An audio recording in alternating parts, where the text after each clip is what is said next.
terakhir. Anda. Assalamualaikum warahmatullahi wabarakatuh. Waalaikumsalam. Saya mau balik dari Denpasar kali. Mau menanyakan Ustaz, sebenarnya ajaran doktrin Jogam ini asal muasalnya dari mana? Jika dilihat dari pengakuan mereka, ilmu yang mereka ajarkan itu dari Mekah, dari Darul Hadis, dari Masjidil Haram. Kemudian bagaimana untuk membuktikan kebenaran doktrin mereka? Jazakumullah khairan. Singkat padat aja ini Bu. Balik yang pertanyaan terakhir ini. Kalau ajaran takfirinya ini agak apa namanya? Agak misterius nih. Agak misterius. Artinya, Dari mana? Itu Nggak tahu. mulainya sejak kapan? Itu kita juga cuma meraba-rabakan apa? Dari pendirinya itu ada petikan-petikan cerita, kisah-kisah yang menunjukkan dia nggak takfiri. Ya, tapi kalau dilihat dari murid-muridnya semuanya takfiri. Nah ini makanya ini awalnya memang nggak takfiri terus jadi takfiri. Nah, atau takfirinya itu sejak kapan ini kita nggak punya data valid untuk ini. Kemudian kalau metode pengkafirannya ini kayaknya baru.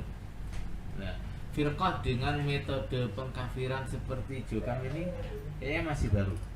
Varian baru. Nah, varian baru ini kalau kenapa? Virus jenis baru ya?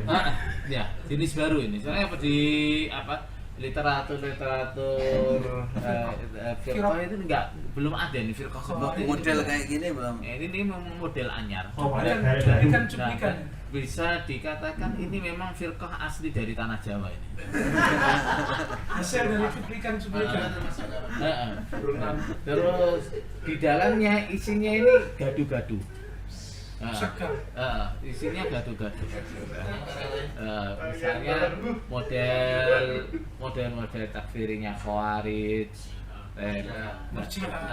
Walaupun di sisi lain ini kaidahnya nggak sama dengan Khawarij, tapi hasilnya sama dengan Khawarij. Ini.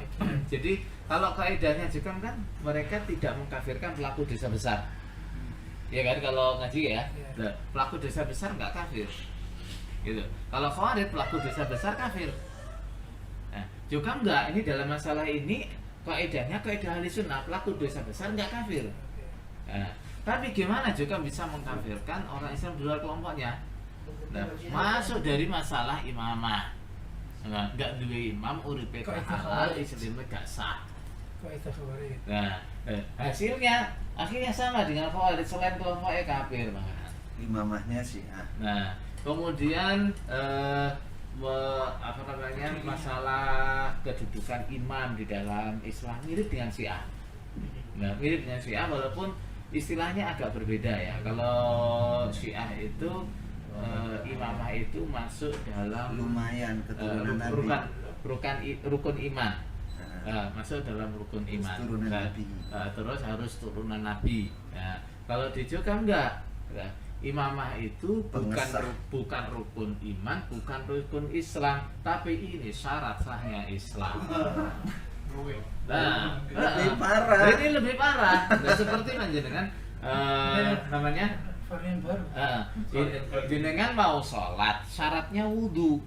Nah, berarti kalau belum wudhu sampean nggak bisa sholat. Nah, sama. Jadi kalau dijadikan ini sebagai syarat sahnya Islam, jenengan belum bisa netapi Islam kalau jenengan belum punya imam Dan bersyahadat di depan imam. Nah, gitu. Nah, ini dia. jadi ini model masalah pemahamannya masalah imamah mirip dengan ini. Kemudian cara-cara membentengi jamaahnya juga mirip dengan Syiah. Iya. Mirip dengan Syiah gimana? Jamaahnya ini ditutup aksesnya dari dunia luar. Di Syiah juga sama. Orang-orang Syiah itu mereka dilarang membaca kitab-kitab kecuali yang ditulis oleh kiai-kiainya, oleh ulama-ulamanya. Bahkan Quran pun mereka nggak boleh baca.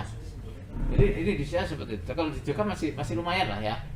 Quran hadis masih baca, Kutubus Sittah masih baca, walaupun yang kemudian untuk penafsirannya, pemanaannya harus sesuai dengan yang diajarkan oleh kiainya. Ini masalahnya di sini. Kemudian cara menutupi akidahnya juga sama dengan Syiah. Cuma beda istilah. Ya, kalau di jamaah Jokam pakai istilah fatonah bituluhur. Kalau di Syiah pakai istilah taqiyah, Nah, dan itu dianggap sebagai bagian dari agama. Nah, kemudian dalam masalah misalnya kepedeannya, pokoknya jamaah mesti swarga, mirip-mirip karo wong Murji'ah ya. Nah, mirip-mirip dengan orang Murji'ah, pokoknya jamaah mesti swarga. Ini mirip-mirip dengan Murji'ah. Apapun kesalahannya si jamaah si mlebu swarga. Nah, kemudian dari cara-cara pengagungan yang berlebih-lebihan, pengkultusan kepada pemimpinnya, tokoh-tokohnya, bulunya terhadap di sini, ini seperti Ghulatus Sufiyah. Ghulatus Sufiyah, sufi yang ekstrem, campur aduk. Nah, kemudian sebenarnya tadi yang kedua adalah masalah bagaimana cara pembuktiannya. Cara pembuktiannya gampang sekali sih. Di Jokam kan ada teori ilmu itu harus makul. Sekarang pertanyaannya Pak Nur Hasan itu makul apa enggak ilmunya?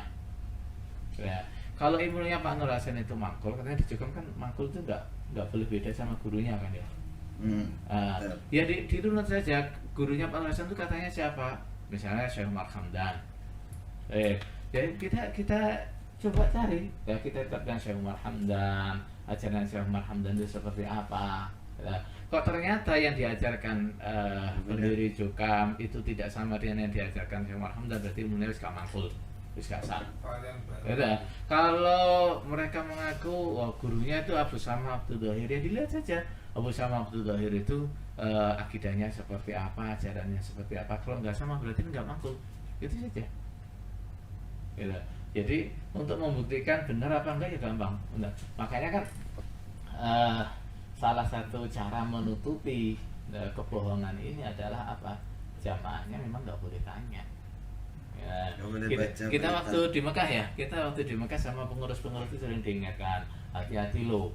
Dulu Bang Irawan itu dia terpengaruh keluar dari jamaah itu karena sama Mbah Wali sudah dipesan-pesan,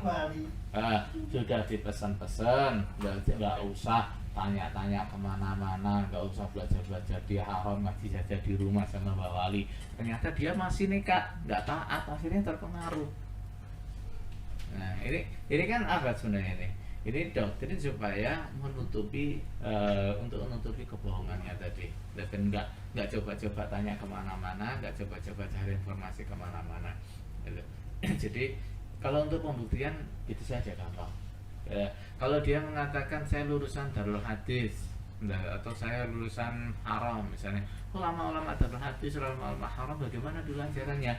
Apakah seperti yang dia ajarkan apa enggak? Kalau enggak ya sudah. Berarti dia memang nggak dari sana. Nah, kalaupun dia dari sana, belajar dari sana, berarti dia sudah meninggalkan ajaran yang di sana. Nah, berarti sudah ilmunya wis gak mangkul meneh. Oke. Iya. Baik. Masih satu lagi, biasanya banyak tanya.